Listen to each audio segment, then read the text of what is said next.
नमस्कार दोस्तों, enlightenment research foundation के द राइट पीपल में पर फिर आपका स्वागत है। भागीरथ शर्मा जी आज हमारे बीच पहुंचे हैं। उनका यहाँ पहुंचने पर हम स्वागत करते हैं। नमस्कार जी। नमस्कार जी।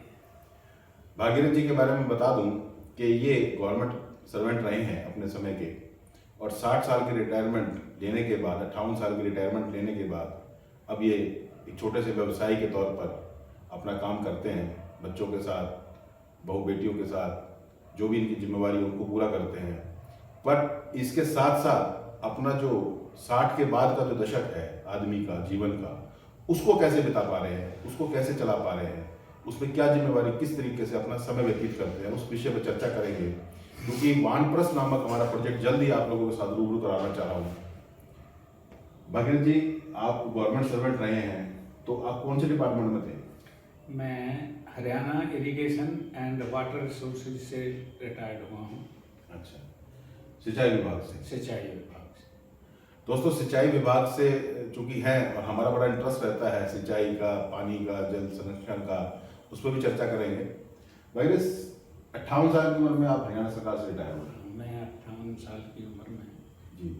तो उसके बाद की जो दिनचर्या है वो कैसा लगता है? क्योंकि जब गवर्नमेंट में या किसी रूटीन के हिस्से में रहते हैं उसमें, और जब हम 58 के बाद रिटायर हो जाते हैं उसमें कुछ तब्दीली आती है क्या? ऐसा है, लोगों के विचार की बात है। अच्छा। कुछ लोग सोचते हैं कि मैं तो बेकार हो गया अच्छा रिटायरमेंट के बाद जी। लेकिन आप क्या समझते हैं? मैं ये सोचता हूँ कि रिटायरमेंट के बाद हमको नई अपॉर्चुनिटी मिलती है। वाह, कैसे? हमारे साथ जो बंदिशें थी, हमको ये कार्य करना है, ये नहीं करना है, वहाँ जाना है, ये नहीं है, तो फिर हम अपना पूर्ण रूप से अपना जीवन को अब तक हमने जो जीवन जिया वो पारिवारिक धनोपार्जन के लिए, उनकी पालना के लिए जिया। अब हम को ये जो समय आएगा हमारा जैसे चल रहा है, तो इसमें हम अपने लिए भी कुछ करेंगे। क्या बात? ये अपने लिए जीना क्या होता है? अपने लिए जीना ये होता है कि हमें बहुत अच्छे कर्म किए होंगे जो हमें ये मनुष्य देह मिली है। क्या बात है, बहुत खूबसूरत। अगर हम इस देह को अपना ईष्ट की उपासना में नहीं लगाएंगे, जो भी कोई भी शक्ति है जो सर्वशक्तिमान है, चाहे कोई हिंदू है तो उसे ईश्वर कहता है, राम कहता है, कृष्ण कहता है, मुस्लिम है तो उसे खुदा कहता है, सरदार जी हैं वो वाहिगुरु कहते हैं जी, क्रिश्चियन हैं जीसस कहते हैं, लेकिन है सर्वशक्तिमान एक ही रूप है। हम उस सर्वशक्तिमान निरंकार ज्योति स्वरूप ईश्वर का मनन करेंगे, अपने ईष्ट का ध्यान करेंगे, अपने आप को शुभ कार्यों में, जनहित के कार्यों में, ये आदमी को जब जिम्मेवारियों से पूर्ण हो जाता है तो उसे भाई जीव कल्याण के बारे में भी ध्यान देना चाहिए। तो अब हमारा समय है कि हम नर सेवा ही नारायण सेवा है, लेकिन नर सेवा ही नारायण सेवा नहीं है, इससे भी ज्यादा उन बेजुबान की सेवा प्रकृति का और भी आयाम है जो बेजुबान हैं, जानवर हैं, और जो हमारे लिए बहुत ही महत्वपूर्ण है, उनकी भी हमें सेवा और देखभाल करनी चाहिए, और वह सेवा नर सेवा से भी ऊपर है। दोस्तों, बहुत ही सुंदर व्याख्या हमारे शर्मा जी ने हमें दी है कि 58 साल के बाद की उम्र जो आदमी की है, वो आदमी की खुद की जीवन की शुरुआत है। उससे पहले वो कभी बच्चा है, कभी वो दंपत्य जीवन में कोई पति है या कोई पत्नी है, या कोई उसके बाद बाप है, या कोई बहन है, कोई बेटी है, या कोई परिवार में और तमाम तरह के जो रिश्ते हैं उसके हैं, जिस रूप में वो भी वो भूमिका निभा रहा है। फिर वो बुजुर्ग होने की उस पर आता है अवस्था में, तो उसको पुराने समय में 4 अवस्थाओं में शुरू से ही बांट दिया गया था हमारे विद्वानों द्वारा, जिसको बाल अवस्था, किशोर अवस्था, गृहस्थ आश्रम और फिर वानप्रस्थ बोला गया। ऐसा ही है? बिल्कुल यही है। तो वानप्रस्थ की शुरुआत, चूंकि शर्मा जी अपनी मानते हैं कि मैं ऐसा मानता हूं कि भाई मैंने अपने वानप्रस्थ की शुरुआत कर दी है। वानप्रस्थ जो है, ये वनों में तपस्या करने का ही अर्थ नहीं है। हम यहाँ रहकर भी, समाज में रहकर भी हम वानप्रस्थ जीवन जी सकते हैं। कैसे? हम लोगों की सेवा करें, जीवों की सेवा, जीवों की सेवा करें, सच्चाई के मार्ग पर चलें। बहुत सुंदर। दोस्तों, वानप्रस्थ को लेकर बड़ी सुंदर व्याख्या शर्मा जी ने हमें करी है, और नाम बड़ा सुंदर है, भगीरथ। बड़ा मुद्दतों के बाद एक नाम सुनने को मिल रहा है, भगीरथ। इसके बारे में भी चर्चा करेंगे। फिलहाल वानप्रस्थ की बात कर लें। वानप्रस्थ को लेकर इनका कहना ये है कि 58 के बाद जो हमारी जो 4 अवस्थाएं हैं, उसमें से जब हम वानप्रस्थ की तरफ चलते हैं तो वनों में रहकर वनों की तरफ प्रस्थ करना, मतलब वनों की तरफ चलना, या वनों की तरफ चले जाना, ये पुराने समय की परंपरा रही है हमारे समाज में, हमारे देश में।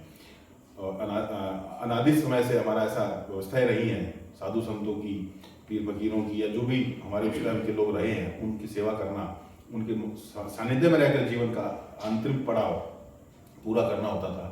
लेकिन अब चूंकि वो अवस्थाएं नहीं रही, वो लोग नहीं रहे उतने, तो भगीरथ जी ने बड़ी अच्छी बात कही कि आप गृहस्थ में रहकर भी अपने इस वानप्रस्थ को शुरू कर सकते हैं, उसको सुचारू रूप से चला सकते हैं, पशु पक्षी जीव जंतुओं की सेवा करते हुए, समाज के नर नारायण की सेवा करते हुए, जरूरतमंद असहाय बीमार लाचार की सेवा करते हुए। भगीरथ एक वर्ड बड़ा सुंदर नाम है, इनकी व्याख्या जरूर जानना। भगीरथ से क्या मतलब है? भगीरथ जी, बड़ा नाम बड़ा सुंदर आपका है, जिसने पिताजी ने रखा, माताजी ने रखा, तो बड़ा सोच के रखा होगा। हाँ, ये उन्होंने सोच के ही रखा होगा।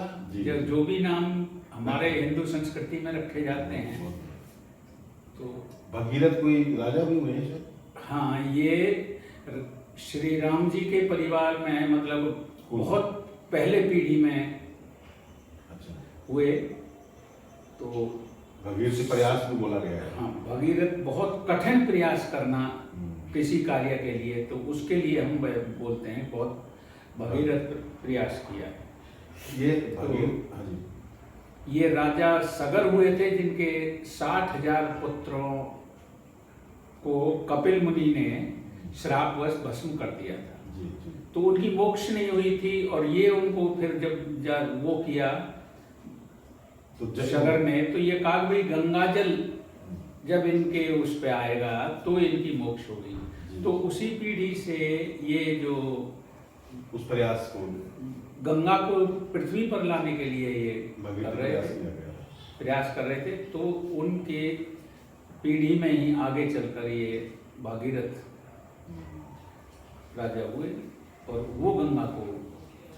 दोस्तों, बड़ा सुंदर नाम, बड़ा सार गर्वित नाम, बड़ा प्रभावी नाम है, क्योंकि ये इतिहास में पन्नों में लिखा हुआ है, भगीरथी प्रयास, जिसमें एक बहुत बड़े पवित्र पुण्य आत्मा के रूप में एक राजा हुए, जिन्होंने अपने परिवार की मुक्ति और मोक्ष के लिए गंगा को धरती पर लाने का प्रयास किया था।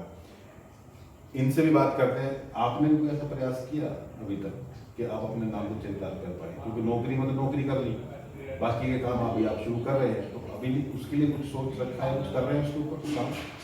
हर आदमी अपना कार्य करता है, तो इतनी बड़ी हस्ती हम नहीं है कि हम अपने नाम को वो करें। तो कर ही सकते हैं, वैसा नहीं कर सकते, वैसा। लेकिन फिर भी हम अपने ये कल को कोई ये नहीं कहे कि पूर्व में जो महाराज हुए हैं उनके नाम को कलंकित किया, वो हमने कभी कोई बुरा काम नहीं। रुचि क्या कह रहे हैं भाई? मेरी हमेशा से बचपन से भी और अब तक सात्विक रुचि रही है। सादा रहना, सादा खाना और धार्मिक उससे पारिवारिक वो जुड़े हुए हैं। दोस्तों, भगीरथी प्रयास के लेकर हमने चर्चा करी, पशु पक्षी जीव जंतुओं को लेकर उसकी सेवा की चर्चा करी। इसके अलावा हमने 58 साल के बाद एक आदमी को कैसे जीवन जीना चाहिए उसके बारे में चर्चा करी। और अगर वानप्रस्थ की अगर अवस्था की अगर कहीं स्थिति आती है और अगर आप वनों की तरफ नहीं जा सकते तो उसकी वैकल्पिक व्यवस्थाओं की बात करी। द राइट पीपल कौन है आपके नजर में? चलिए,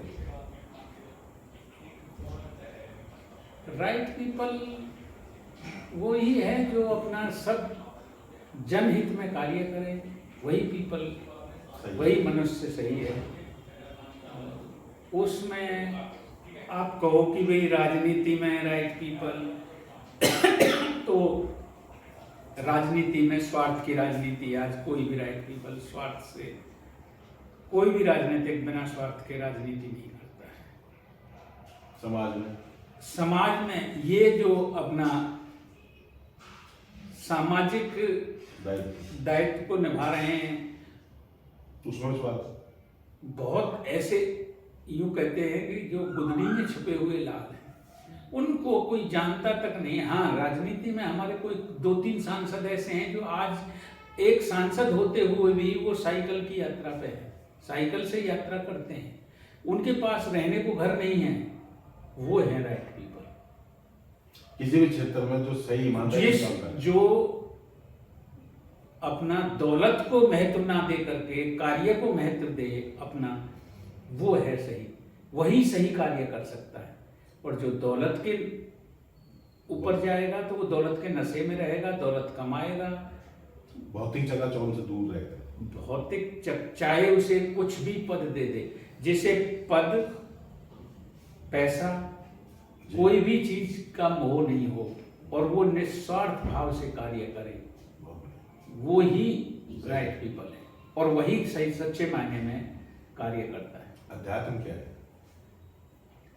अध्यात्म तो ये योगी हैं, ये पूरे पहले से ही हमारा देश आध्यात्मिक उस पर तो चलता ही आया है। तो हम अपने आप को जाने, सबसे बड़ा अध्यात्म यही है। और धर्म क्या है?